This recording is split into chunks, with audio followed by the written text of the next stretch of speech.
Muchísimas gracias a Tomás por la presentación. Ahora tenemos a un ponente de México, Pilar Calva. Es una experta de bioética y doctora de medicina. Habló en una conferencia en México en tiempos recientes y la verdad es que hablamos también en París durante un taller hace unas semanas. Ha trabajado con el doctor Jérôme Lejeune, el famoso genetista de la Jérôme Foundation de París, reconocido venerable por la Iglesia. La doctora Pilar Calva es una profesora internacional de bioética, de genética, prácticas clínicas y es una asesora de vida en asuntos de fertilidad. Ha trabajado y estudiado con Jérôme en París, recibió una certificación en bioética en la Universidad Sorbona de París en 1987. El título de su ponencia es El dilema ético del aborto. Un aplauso, por favor. Un aplauso para la profesora Pilar Calva. Gracias.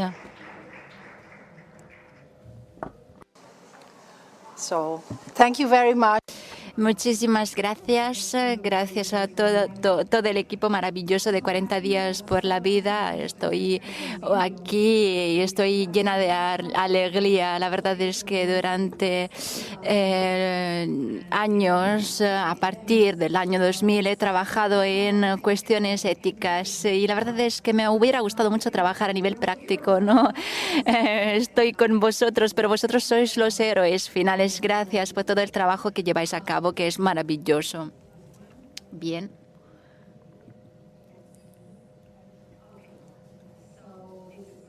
Este es mi nombre, mi contacto. Si quieren contactar conmigo, pueden hacerlo en cualquier momento. Bien, tuve el privilegio de estudiar con el profesor Lejeune. Tuve una conversión con él. Me hubiera encantado hablarlo aquí, pero lamentablemente no tengo el tiempo, así que puedo decir solo unas cuantas palabras para recordarle. Esta es una etapa que vi en el primer día, en 1982. Han pasado 42 años. En esa época yo era científica, a nivel científico, era una persona muy pragmática y la verdad es que estaba en favor de la cultura de la muerte. Estudiaba mucho y empecé a imponer contraceptivos. Cabe decir que los contraceptivos son el primer punto para terminar con la lacra del aborto. El aborto es una consecuencia de los contraceptivos y con imponer los contraceptivos a los pobres me parecía algo positivo. Yo era feminista en esa altura y estaba en favor del aborto. No había tenido un aborto, pero cabe decir que había restricciones en México en esos años. No sé si hubiera decidido que no, la verdad. Estaba en favor de la fecundación in vitro. Y en mi vida personal, yo soy de una familia católica en origen, pero no nos bautizaron cuando éramos niños. Me bautizaron cuando tenía 10 años y como adolescente me alejé de la iglesia. Tuve un momento horrible de mi vida y es así, llegué así a Jérôme. La verdad es que pueden decir que es increíble, ¿no? Pero la verdad es que yo decidí estudiar bioética en la escuela. La profesora que tenía de biogenética en México era muy liberal y me hablaba del aborto. Era importante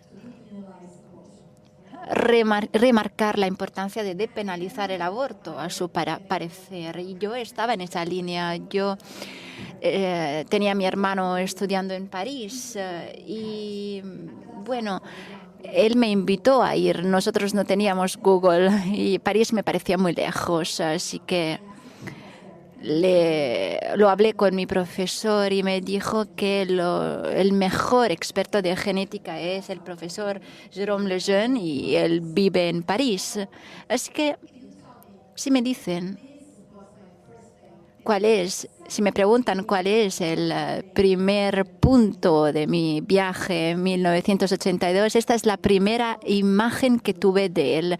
Es una persona muy humilde, lo pueden ver en sus ojos, tiene un despacho muy sencillo, parece una cocina, pero es su despacho, se lo aseguro. Muy simple, todo muy simple, muy humilde. Yo hablé con él en París, no me hizo preguntas. No me hizo preguntas sobre mi creencia católica, si iba a misa. Solo le importaba mi testimonio. Y la verdad es que me pareció una persona muy inteligente, pero no solo, una persona muy sabia también. Una persona sabia. Algo que me llamó la atención porque estaba acostumbrada a personas inteligentes, pero no a personas sabias. Es una persona santa, a mi parecer ahora, pero en esa época no me di cuenta. Esta soy yo con él, 2 años después. Era joven, ¿eh? Esta es mi segunda hija. La verdad es que en esa época me impactó mucho una experiencia cuando murió Jérôme. Esta foto se hizo famosa. Pensaron que era mi hija, una paciente, pero bueno, fue una imagen que se hizo famosa cuando murió. Así que es importante para mí. Todos me reconocían porque era la señora de la foto con él. La verdad es que fue un científico increíble. Describió el origen de las causas de la síndrome de Down en el recorrido profesional como experto de biogenética. La verdad es que lo podemos considerar como el padre de la biogenética de hoy a nivel cromosomático, a nivel de las patologías, el cáncer. Todos estos puntos innovadores, la verdad es que los estudió él a partir de nuestro ADN. Asimismo, pasó mucho tiempo trabajando en una labor clínica y él pensaba que teniendo la causa del síndrome de Down hubiera podido llegar a una cura, a una terapia. Lamentablemente las cosas no fueron de esa manera. Sabemos que todos los doctores deberían ser pro vida porque nuestro trabajo es estudiar, estudiar y estudiar para salvar vidas. Esta es una vocación pura y dura. Y él era una persona así. Cuando los pacientes iban a hablar con él, le abrazaban, le decían: sálvanos, por favor, nos quieren matar. Gracias a los descubrimientos de Jérôme, ahora dijeron que era posible actuar de una forma preventiva y evitar que estas personas, las personas con síndrome de Down, nacieran eliminando el problema a la raíz. Él fue la persona que me proporcionó la primera clase de bioética. Él me explicó que tenía un despacho simple, humilde, porque los fondos que recibía eran limitados debido a que seleccionaba muy bien su labor de investigación. No quería luchar en contra de la vida y sabía que podía con sus estudios escribir condenas para las personas, les hubiera podido llevar a la muerte y no lo quería. Me impactó mucho lo que dijo Sean ayer. La idea de la persecución de Jerome. Sabemos que ahora tiene el premio mejor posible, imaginable, y ahora es venerable.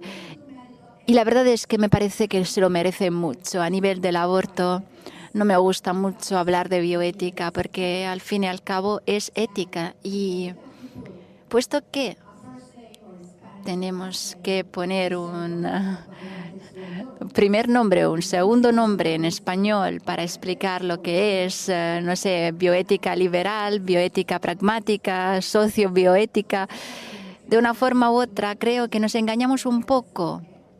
Es una manera relativista de encarar el problema. Yo creo que es importante recordar que por lo menos en los países latinos, no sé cómo funciona en Europa, pero creo que más o menos es lo mismo. Los que nacieron a partir del año 85 hasta el año 85 tuvieron clases de bioética.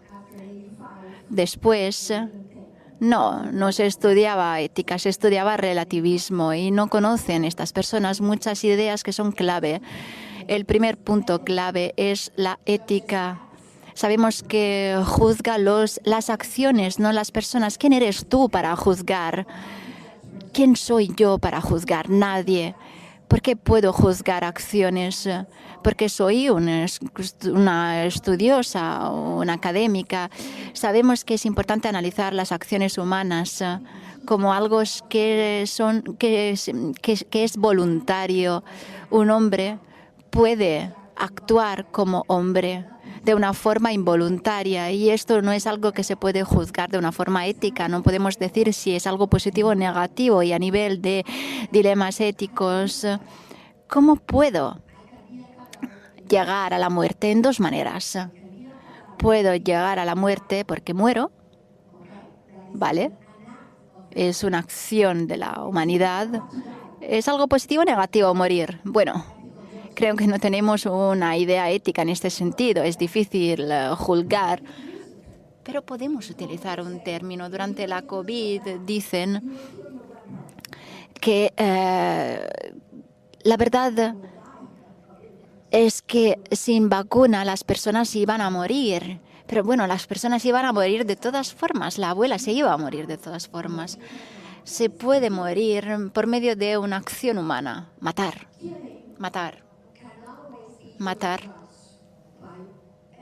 Se puede juzgar.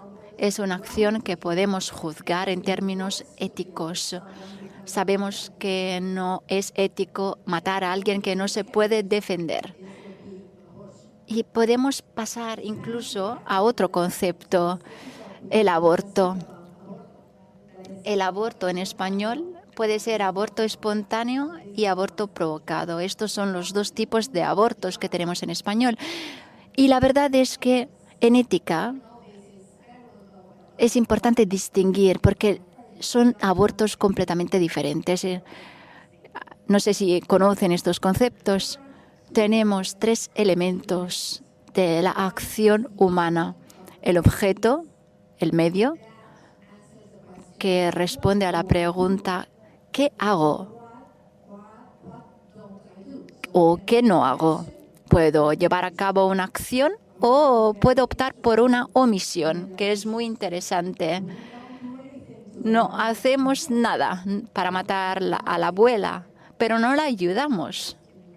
Bueno, no le damos de comer, así que se muere de hambre, pero no hicimos nada. Intención, ¿para qué? ¿Vale?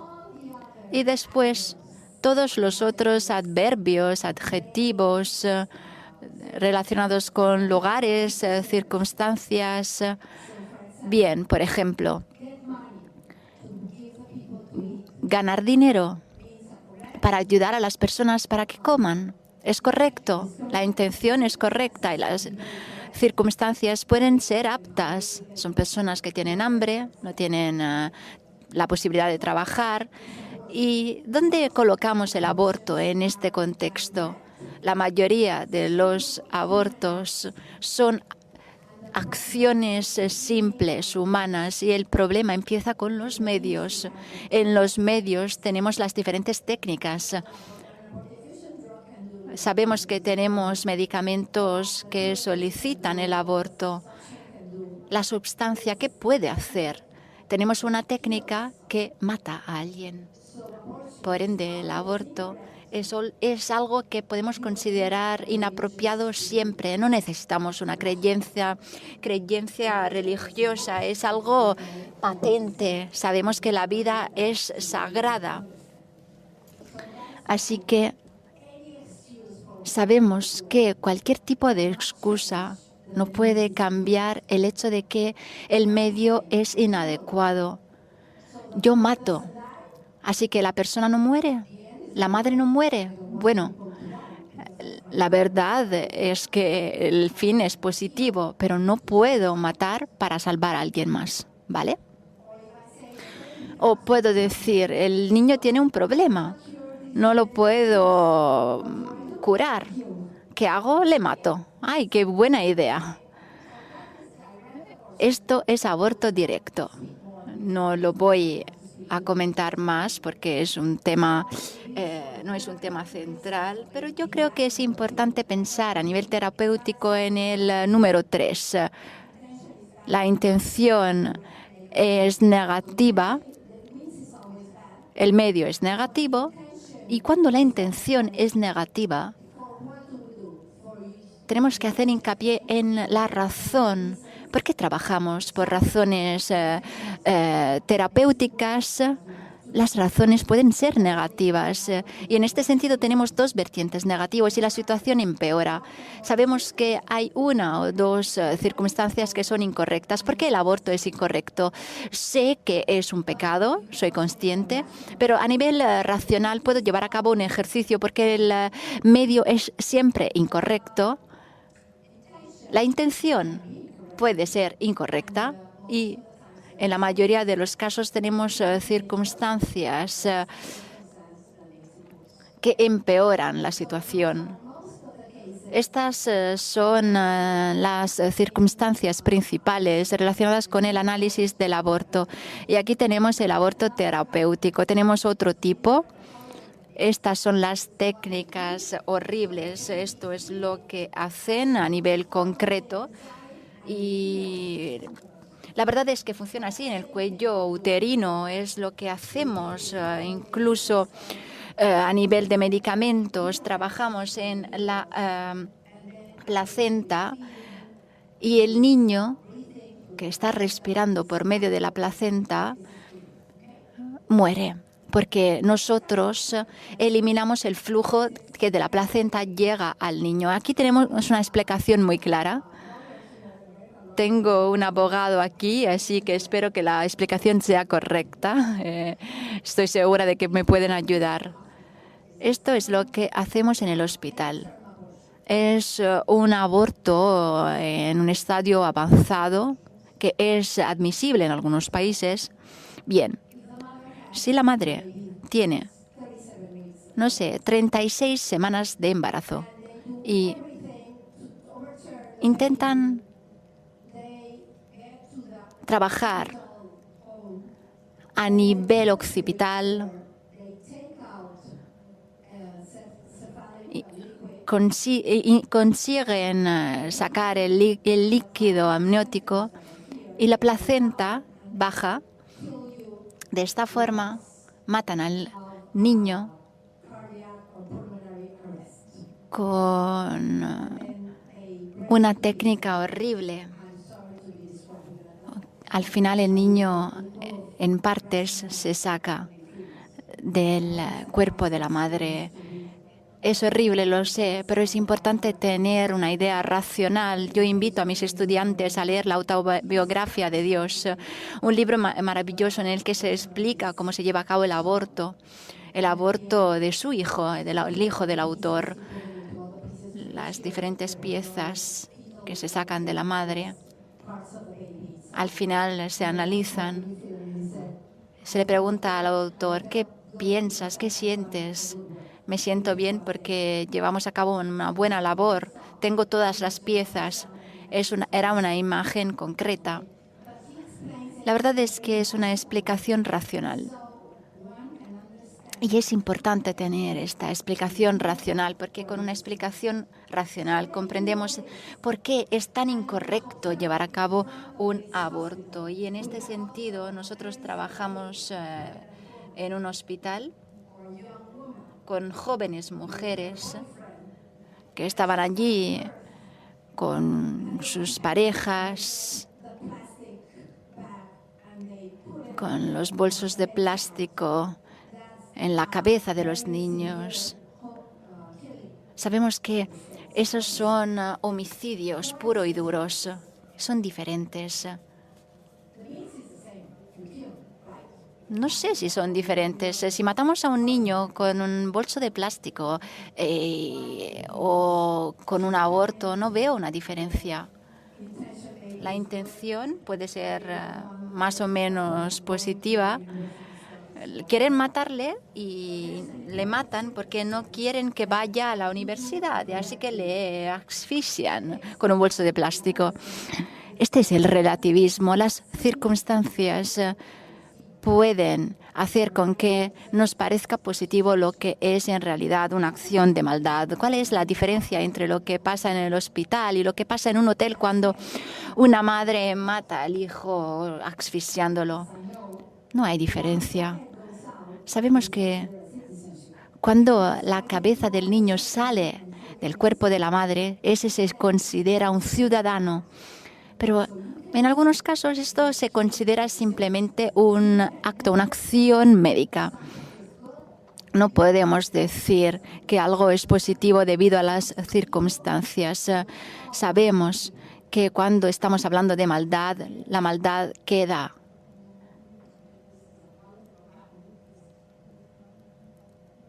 A pesar de nuestras explicaciones. Bien, aquí estamos en la segunda línea.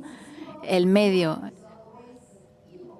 y la acción, podéis ver, los dos son están correlados con la maldad. Podemos reducir la maldad de la acción o aumentarla, pero no se puede convertir en una acción positiva. Bien. Y tenemos otros puntos, otras cuestiones éticas que son complicadas. La verdad, cuando nos hacen preguntas no es fácil proporcionar respuestas. Este es otro punto. No se trata de una acción fácil. Es el principio del efecto doble o del efecto indirecto. ¿Qué ejemplo os puedo dar? Matar por nuestra defensa. Matar por defendernos.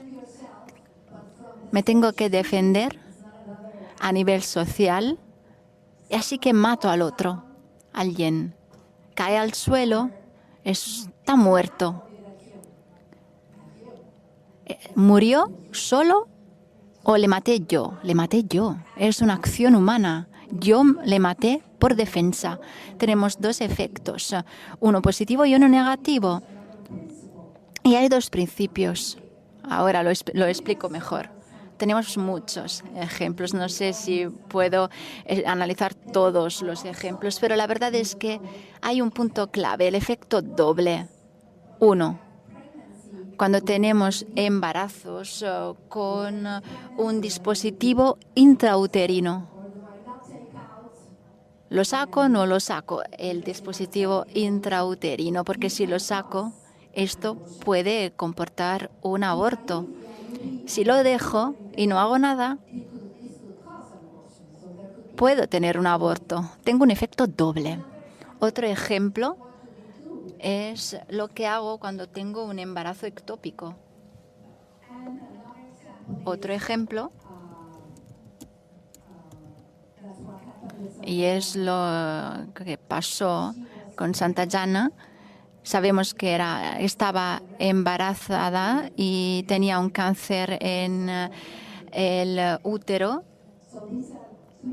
Estos son ejemplos, 3 ejemplos que nos ayudan a comprender el contexto. Quiero entrar en el más común y si tengo tiempo después paso al embarazo ectópico. Bien, este es un caso que más o menos tiene que ver con mi trabajo diario. Yo trabajo en un país latino y, bueno, trabajo con personas muy pobres. Me dicen, estoy embarazada y tengo el dispositivo intrauterino. ¿Qué puedo hacer? O no sabían que tenían el dispositivo intrauterino y al final, durante el embarazo, lo descubren. ¿Qué hacer? ¿Debo defender mi vida o no debo defender mi vida? Esta es la pregunta que se plantea la madre. Cada vez que sacamos el dispositivo intrauterino y el embarazo sigue, el problema se soluciona solo. Salvamos la vida del niño. Pero, ¿qué pasa si sacamos el dispositivo y tenemos un aborto? No es intencional. Nosotros y nosotras queremos sacar el dispositivo para salvar al niño, pero a la vez le matamos. Tenemos un efecto doble, un efecto indirecto. Así que podemos tener una acción positiva, el niño se salva, una acción negativa, el niño muere. Esto es lo que utilizamos en nuestros libros cuando explicamos ética. La verdad es que es importante volver a la ética antes de entrar en la bioética. Yo creo que es importante recordar el relativismo. No tenemos que trabajar en aras del relativismo. Bien, cuando tenemos una doble acción con un efecto positivo y un efecto negativo, todas estas premisas tienen que ser cumplidas para reconocer que podemos llevar a cabo la acción a pesar del riesgo de muerte. No es obligatorio, es nuestra decisión. Conscientes del hecho de que tenemos un efecto doble. Bien, punto 1. Tengo una posibilidad. ¿Puedo elegir? ¿Puedo no sacar el dispositivo? Esta es la pregunta. La madre tiene ya un pasado de abortos espontáneos o tiene síntomas, contracciones que nos hacen pensar que es posible que al final la madre no pueda seguir con el embarazo. En algunos casos le duele la espalda. Le hacemos preguntas muy puntuales. Si no tiene ningún tipo de síntoma que nos hace pensar que perderá al niño, tenemos una alternativa. Podemos dejar el dispositivo dentro de la madre, del regaño de la madre. Yo sí soy experta de karate, pero puedo quedarme quieta y no defenderme, no dañar a la otra persona. Me quedo quieta. Es importante actuar de esta forma. En la mayoría de los casos, sin duda alguna, el dispositivo puede quedar allí y el embarazo puede seguir adelante. El niño nace y no es un dado científico, pero bueno, al final podemos sacarlo en otra ocasión. Y si tenemos una malformación, creo que es importante dejar el dispositivo. Después lo voy a explicar con datos relacionados con la proporcionalidad. Si tenemos la oportunidad de dejar el dispositivo, lo dejamos, porque puede que no esté comportando problemas a nivel de la placenta y no es un riesgo en lo que es la vida del niño. Si tenemos una amenaza de muerte, no tenemos alternativa. Y si tenemos que sacarlo, lo sacamos, pero si podemos elegir, tenemos que pensarlo bien. Tenemos estos otros 3 puntos, no están en un orden específico. Si no tenemos alternativa, si no podemos decidir dejar el dispositivo, Entonces tenemos que hacer hincapié en los otros tres. El segundo.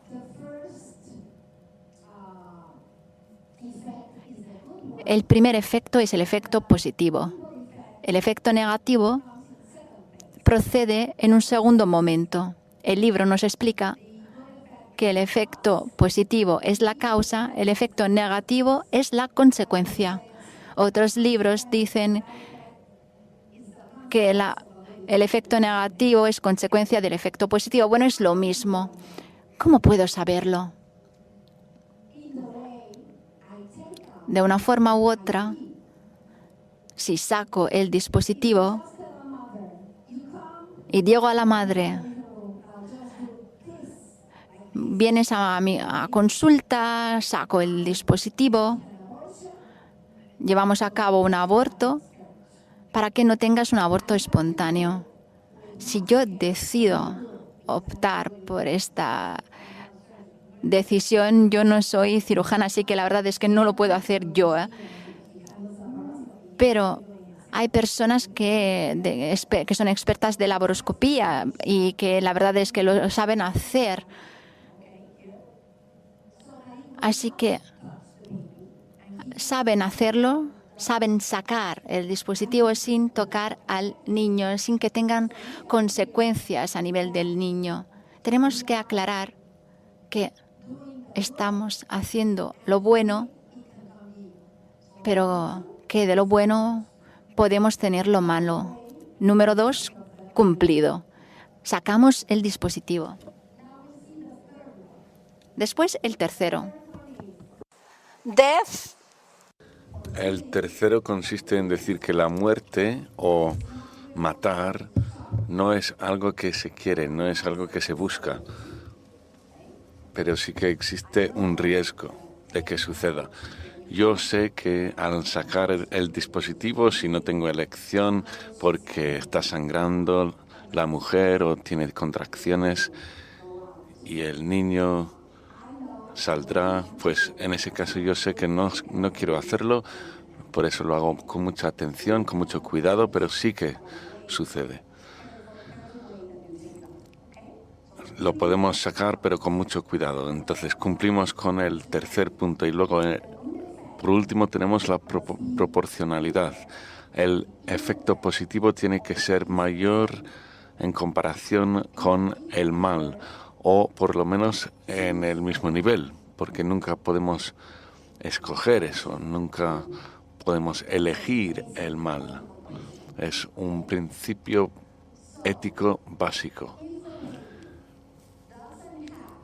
Si el bebé no tiene una amenaza contra su vida, el dispositivo a lo mejor rompe el membrano y luego, ¿qué sucede? Pues eso crea una malformación.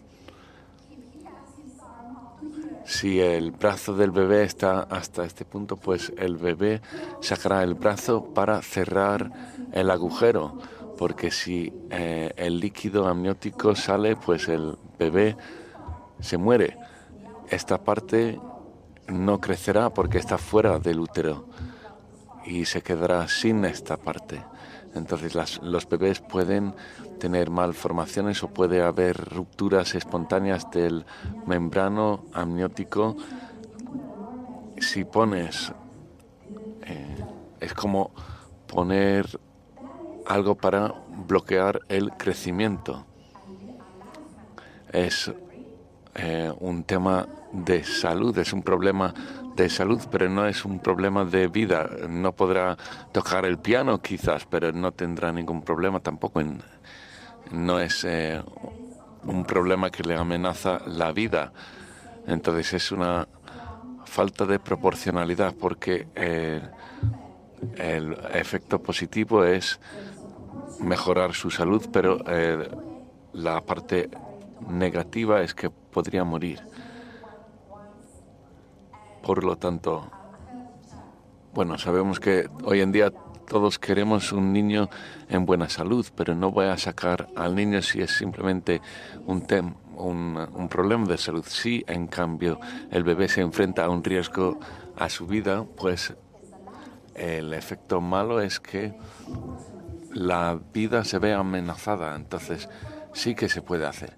Los 4 principios, si se cumplen los 4 principios, pues el acto es correcto, pero reconocemos que sí que existe un mal, porque estamos hablando de un mal en cualquier momento. Matar es malo.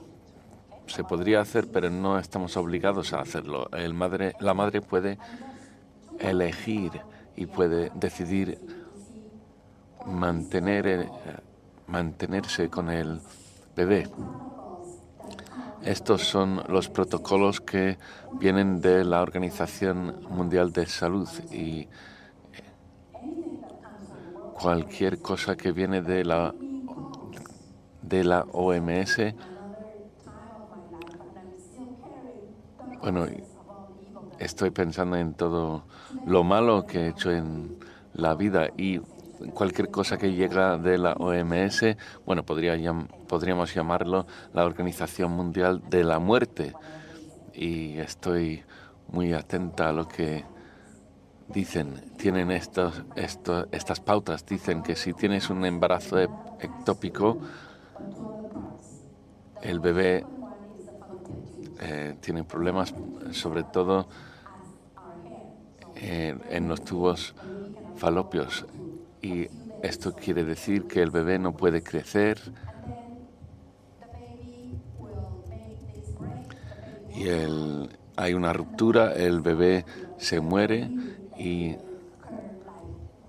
luego la madre está sangrando y eso le amenaza la vida. La Organización Mundial de la Salud tiene pautas sobre esto y existe un protocolo, sí, esto lo digo a mis estudiantes, pero también tenemos inteligencia humana, podemos realizar un análisis y pensar si esto es correcto o no. Dirían que la mayoría de los embarazos ectópicos se diagnostican cuando el bebé ya ha muerto y no se puede hacer nada. Desafortunadamente tenemos el cadáver de un bebé que va al paraíso, pero no podemos matarlo.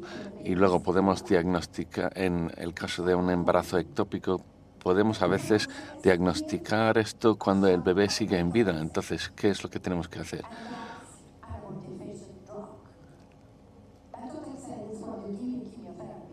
Tenemos un producto que se entrega en el momento de la quimioterapia.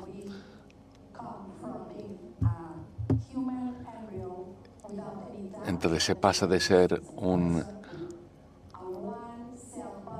embrión humano de una célula y luego esta persona nace con muchos millones de células. Es un aborto directo y se mata y es la tercera causa en los protocolos y estoy ahí para salvar a mis pacientes. Otra cosa que se puede hacer es que se puede esperar hasta el momento en que hay la ruptura y el bebé muere. El bebé muere porque estaba en un lugar en que no podía crecer y luego sacamos la parte y luego dicen, no se debería hacer eso porque en ese caso la madre se enfrenta a un riesgo. Y yo digo, bueno, la mayoría de los pacientes se enfrentan a riesgos, es así, siempre hay pacientes con riesgos, pero es un riesgo menor porque yo sé que ella tiene un embarazo ectópico. El 90% de las mujeres, pues no podemos saber que la mujer tiene un embarazo ectópico y entonces, si lo sé, tengo que ofrecerle una intervención quirúrgica. Y otra cosa que podemos hacer es salvar la vida de las dos personas, el bebé y la madre. Tenemos dos corazones que laten. Tengo que proteger la vida de los dos pacientes. No puedo discriminar en función del número de células. Entonces el bebé no puede continuar en vida. Entonces intento cambiar la posición y meter el bebé en el útero. Pero al hacer esto, muchos de los bebés mueren, pero no es un acto humano. Esto lo hice con la intención de salvarle la vida del bebé. Estamos haciendo una transferencia del embrión, pero hay un riesgo de que se muera. Aplicamos los principios, tenemos que realizar investigación. Ya no estoy en una universidad, estoy si yo puedo ayudar con la enseñanza, lo hago en inglés, en francés o en español, y les explico a las personas sobre las decisiones difíciles. Tengo en mente algunos proyectos. Por ejemplo, las células adultas que pueden regenerar una parte compleja del humano. Tenemos la parte respiratoria, la respiración y los riñones, y estaría bien tener un protocolo con las ratas o un experimento con los animales para intentar recrear esta parte del cuerpo que le ayuda al niño. Pero eso también es un efecto doble. Gracias.